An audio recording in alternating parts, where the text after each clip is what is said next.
Hello everyone, welcome back to the channel. In today's video, I will show you exactly how to add your own card to family sharing on your iPhone in 2025.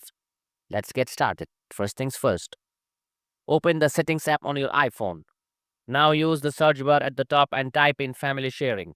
Once it shows up, tap on setup family sharing. Next, choose the family option and tap continue when prompted to use your Apple ID.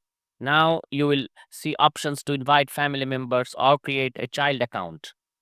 If you want to add your own card by creating a child account, tap Create Child Account. From here, you'll need to fill in your child's first and last name and enter their birth date. This step is important. Apple requires a parent or a guardian to add payment method when setting up a child account. Once the account is created, it becomes part of your family sharing group. And just like that, you can now add your own card and manage purchases made through this shared setup.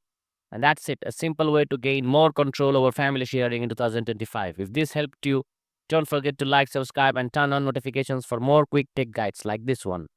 Thanks for watching, and I'll see you in the next one.